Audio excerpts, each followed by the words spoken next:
नमस्कार दोस्तों, मैं कौशल उपाध्याय अपने YouTube चैनल गोमा स्टो में आप सभी लोगों का हार्दिक स्वागत करता हूं। आज हम लोग बात करेंगे शंखपाल कालसर्प योग की। जैसा कि आप सभी लोगों ने थंबनेल में देख ही लिया होगा। तो देखिए, मैंने यहाँ पर एक जन्म पत्रिका बनाई हुई है, उसमें मैंने शंखपाल कालसर्प योग में राहु और केतु की स्थिति दर्शाई है। यदि किसी जातक की जन्म पत्रिका में राहु चतुर्थ भाव में और केतु दशम भाव में 180 डिग्री के एंगल पर बैठता है और सारे ग्रह एक तरफ हो जाएं, मतलब सातों ग्रह जो हैं वह एक तरफ हो जाएं, तो पूर्ण कालसर्प योग का निर्माण होता है।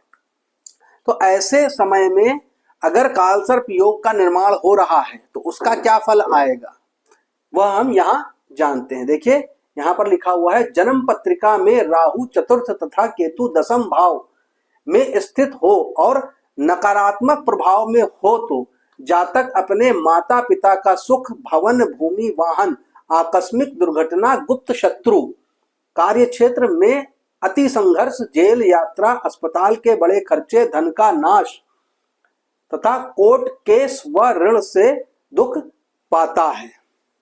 देखिए, बहुत ही साफ साफ शब्दों में लिख रखा गया है कि यदि राहु चतुर्थ भाव में और केतु दशम भाव में बैठा हो और नकारात्मक स्थिति में हो, नकारात्मक स्थिति का मतलब हो गया कि यदि वह शत्रु ग्रह में है, अपनी नीच राशि में है, इस प्रकार के अगर नकारात्मक प्रभाव में है तो बहुत ही ज्यादा नकारात्मक प्रभाव मिलेगा। वह अपने माता पिता का सुख प्राप्त नहीं कर पाता है, भवन, भूमि, वाहन का भी सुख प्राप्त नहीं होता है, बहुत संघर्ष करना पड़ता है। आकस्मिक दुर्घटनाएं उसके साथ बहुत होती हैं। क्यों? क्योंकि राहु की पंचम दृष्टि अष्टम भाव पर है। अष्टम भाव आकस्मिक दुर्घटनाओं का भाव माना गया है, गुप्त शत्रुओं का भाव माना गया है।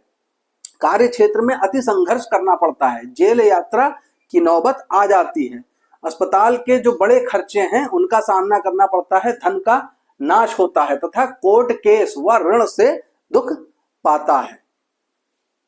ऐसे जातक के माता पिता उसका सहयोग नहीं करते, या माता पिता साथ नहीं रहते, या माता पिता की मृत्यु हो जाती है। ऐसे कालसर्प योग में अगर वह नकारात्मक प्रभाव में है तो माता पिता का सुख प्राप्त नहीं होता है, या तो माता पिता मतलब साथ में नहीं रहते हैं, अलग अलग रहते हैं, या फिर माता पिता की बाल्यकाल में ही मृत्यु हो जाती है। ऐसे जातक के जीवन में 70% दुख तथा 30% सुख का अनुभव होता है। ऐसे जातकों को अपने जीवन में 70% संघर्ष और दुखों का ही अनुभव होगा और 30% जो है वह सुख का अनुभव होता है। जातक जीवन भर अपने शत्रु तथा परिस्थितियों से लड़ता रहता है। ऐसे जातक अपराधी प्रवृत्ति के होते हैं। देखिए, जातक जो है वह अपने शत्रुओं और परिस्थितियों से ही लड़ता रहता है। जातक जो है वह अपराधी प्रवृत्ति का हो जाता है अपनी परिस्थितियों के कारण। परंतु जन्म पत्रिका में यह योग सकारात्मक प्रभाव में हो तो, देखिए अभी तक हम लोग नकारात्मक प्रभाव की बात कर रहे थे, अब हम लोग सकारात्मक प्रभाव की बात कर रहे हैं। यदि जन्म पत्रिका में यह योग सकारात्मक प्रभाव में हो तो जातक को माता पिता का पूर्ण सुख प्राप्त होता है। जातक भवन, भूमि, वाहन तथा कर्म का पूर्ण सुख प्राप्त करता है।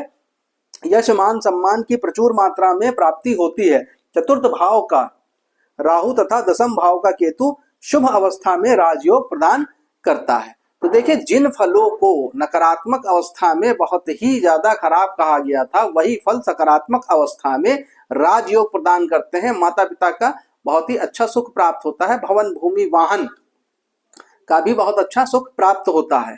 परंतु यह देखा गया है कि मनुष्य के कर्मों का फल उसको प्राप्त होता ही है।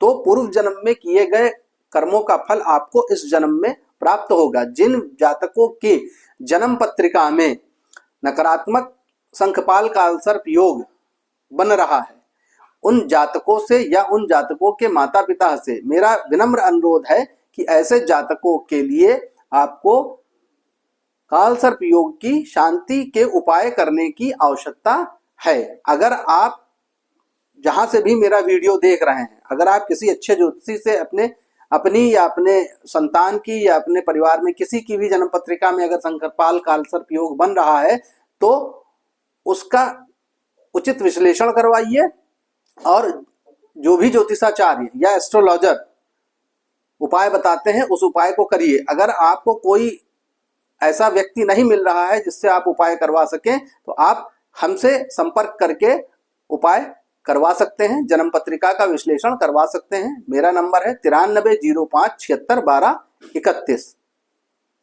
अगर आप हमसे संपर्क करते हैं तो हमें व्हाट्सएप पर हाय लिख करके भेजिए, फिर हम आपको आगे की प्रक्रिया बताएंगे और उचित निवारण भी करवा देंगे, ताकि आपके परिवार में, चाहे वो आपके ऊपर हो, चाहे आपके संतान के ऊपर हो या फिर किसी भी सदस्य के ऊपर नकारात्मक प्रभाव हो, वह काफी हद तक शांत हो जाएगा और जीवन जीने में आसानी होगी और जातक या व्यक्ति या संतान आगे तरक्की के रास्ते पर बढ़ेगा या प्रगति के रास्ते पर बढ़ेगा। नेक्स्ट वीडियो में फिर मिलते हैं। नमस्कार, जय श्री राम।